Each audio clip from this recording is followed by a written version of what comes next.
Continuamos en la entrevista por Viu Pau Televisión, la señal digital HD 3.1 y por el fanpage Viu Pau TV. Nos acompaña Alberto Pinillos cuando son exactamente las 12 de la tarde con 20 minutos y siempre en vivo. Vamos ahora a tener la oportunidad de seguir afianzando acerca de las reflexiones, los análisis que tenemos que hacer para que la opinión pública tenga una mejor visión, un panorama respecto a esta crisis política que nos agobia en el día a día.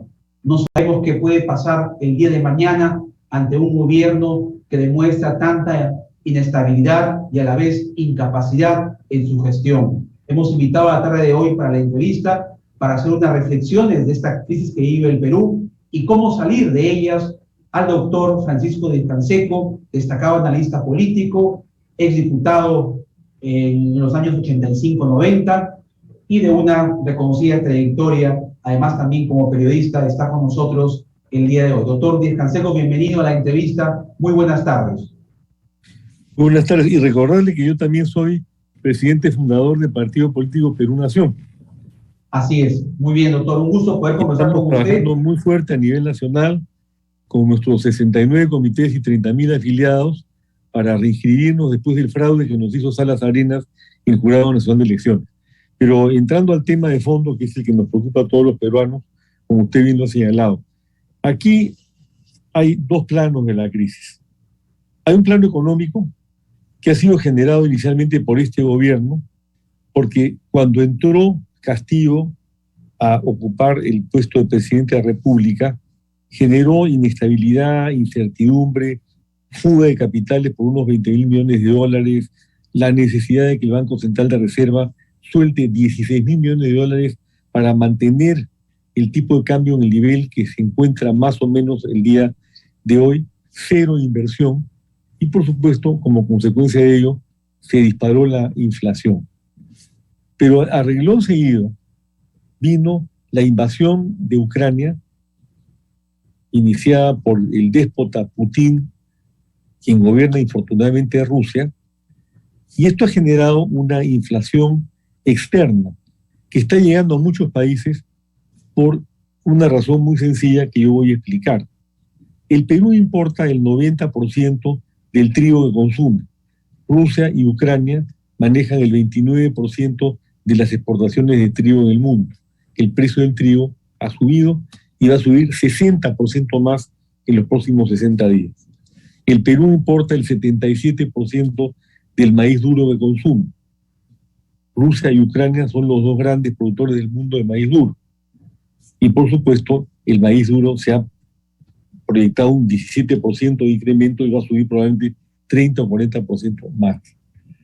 El Perú importa el 84% del petróleo que consume. Rusia es el segundo exportador de petróleo del mundo. Los precios del petróleo, de acuerdo a una reunión recientemente realizada por los mayores productores y empresas petroleras en Houston, debe subir a $200 el barril en los próximos 2 o 3 meses. Ese es el escenario global. Entonces, se puede decir, frente a ese escenario global, el gobierno del Perú no puede hacer nada. Claro que puede hacer. Y ha debido hacer. Y ha debido tomar medidas preventivas que yo vengo reclamando desde hace mucho tiempo. Pero no ha hecho absolutamente nada. Y lo que está haciendo ahora es dar manotazos de abogado, porque como no tiene personas capacitadas, y yo pensé que Graham, que es un antiguo funcionario del MEF, podía aportar una mayor sabiduría en el manejo de estas cosas, y no lo ha hecho.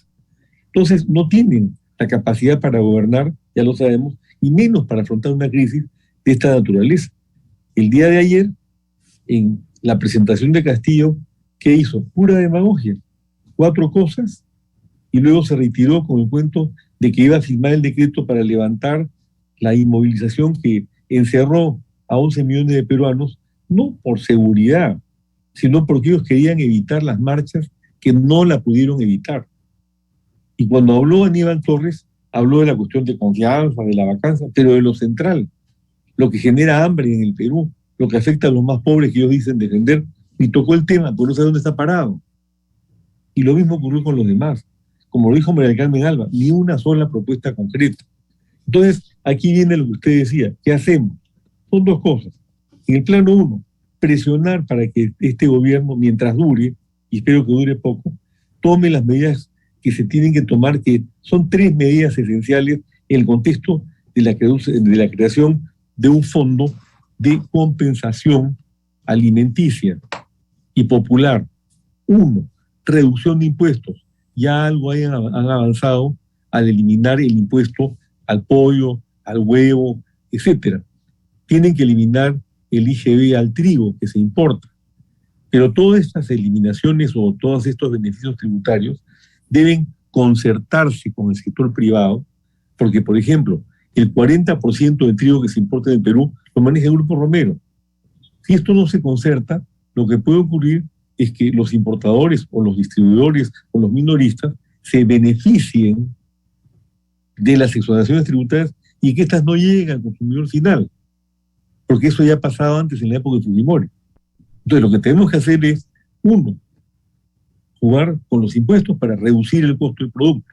2, en el contexto de una economía social de mercado que nunca se ha aplicado en el Perú y que rige en nuestra Constitución y que no le entienden, mucho menos los rojos que hoy día manejan el Perú, ineptos, incapaces y corruptos, concertar con el sector privado para que esta política de beneficios tributarios vaya directo al consumidor y no al intermediario. Y finalmente, si fuera necesario, solamente si fuera indispensable, entrar al subsidio. En ese contexto, por ejemplo, la importación de trigo en el Perú significó $800 millones el año pasado. Si, como dice el Rabobank, va a subir 60% el precio del trigo, serían 1.300 millones. Con las medidas que yo he enunciado hace un minuto, ¿no? Se podría reducir el impacto y si fuera necesario subsidiar, mire, estamos hablando de 500, 600, 700 millones de soles que perfectamente son manejables para el gobierno para que el pan nuestro de cada día llegue a las mesas populares con precios que no signifiquen que nosotros, que sean pues prácticamente inaccesibles, ¿no es cierto?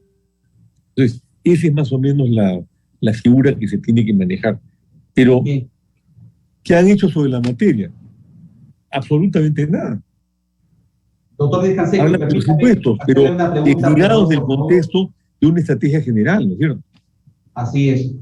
Ante esta crisis, doctor Díaz Canseco, que, repito, nos preocupa a todos en el día a día, si bien es cierto, cuestionamos la incapacidad, la idoneidad debería tener el Ejecutivo. Hemos visto desfilar a muchos ministros que no reunían la talla, el perfil idóneo, y todavía siguen ahí ejerciendo importantes cargos. Sin embargo, también tenemos que cuestionar la labor del legislativo, del Parlamento, que tuvo la oportunidad en su momento de vacar al presidente de la República, de hacer una serie de ajustes, y no lo ha hecho. Y hoy hay algunos también posiciones políticas, y la población ayer demostró que está cansada de todas estas situaciones de inestabilidad. Y claro, condenamos los actos vandálicos, porque no se puede justificar bajo ningún criterio. La gente puede protestar, o sea, nos asiste el derecho de protestar, pero de manera pacífica, y condenamos todo acto violento que altere el orden público. Hay personas que están pidiendo que el presidente dé un paso al costado, fuerzas políticas también, que renuncie a su cargo. ¿Eso es viable desde el punto de vista constitucional, doctor Díaz Canseco? ¿Cuál es su opinión al respecto? ¿Usted cree que la solución es que el presidente renuncie a su cargo y haya nuevas elecciones generales? Mire, la situación es la siguiente. Desde el punto de vista constitucional, para comenzar, yo creo firmemente que hay que sacarlo a Castillo del gobierno. Es un corrupto, miente todos los días y no sabe dónde está parado en el manejo del país. Y eso está comprobado. Y yo se lo puedo demostrar simplemente de manera objetiva y usted lo sabe perfectamente bien. Para que Castillo salga, ¿cuáles son las posibilidades? Uno, que renuncie, nunca va a renunciar. Se va a agarrar con uñas y dientes a este poder que le llegó, él no sabe de dónde, como consecuencia de una protesta desinformada del pueblo peruano, y no lo va a soltar, porque además, si lo suelta, se abren todas las compuertas legales para que se vaya a la cárcel. Entonces se va a quedar ahí todo el tiempo que pueda quedarse, hundiendo al país.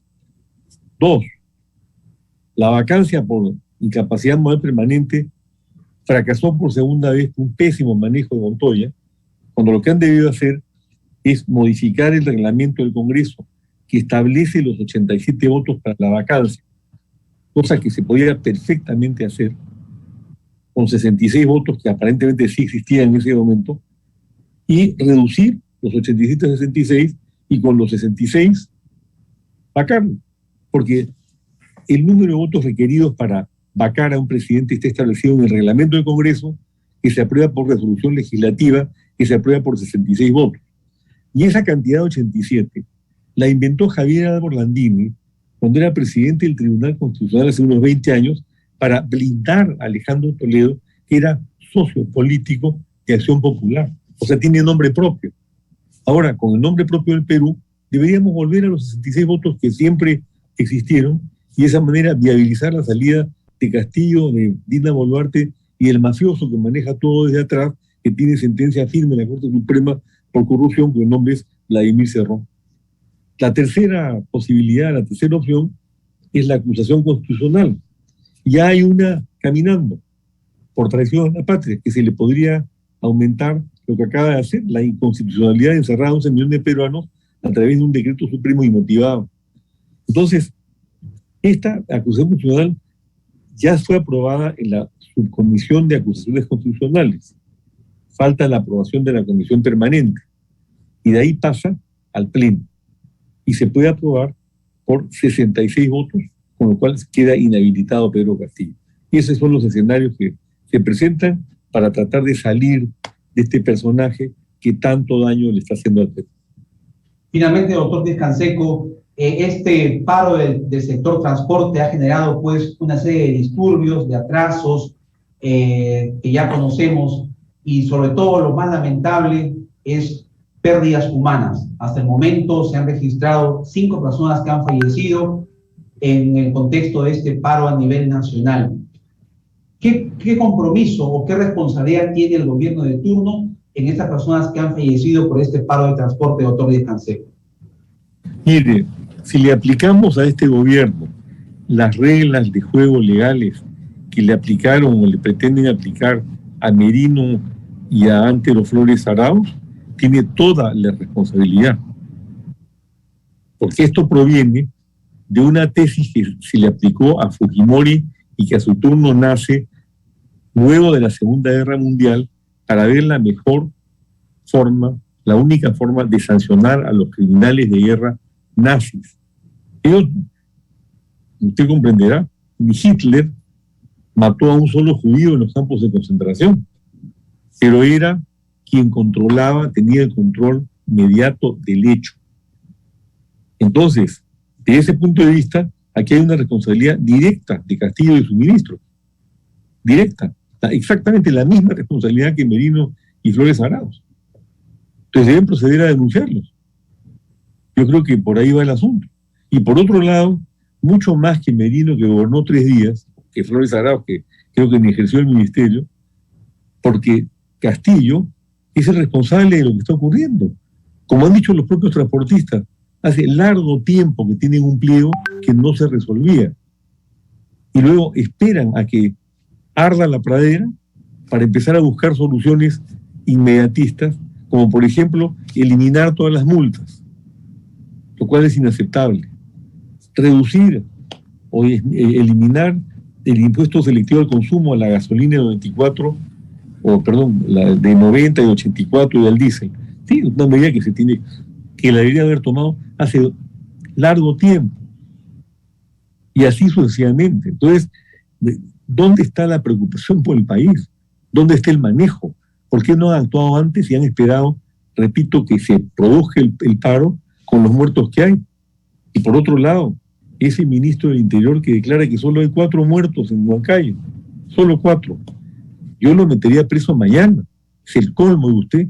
Es indignante, el desdén por la vida humana. Y entre esos 4 hay un chico de 13 años que se va a pelearla en reemplazo de su padre que está enfermo. Una vergüenza de usted. Aníbal Torres, está alto el precio del pollo. Coman pescado.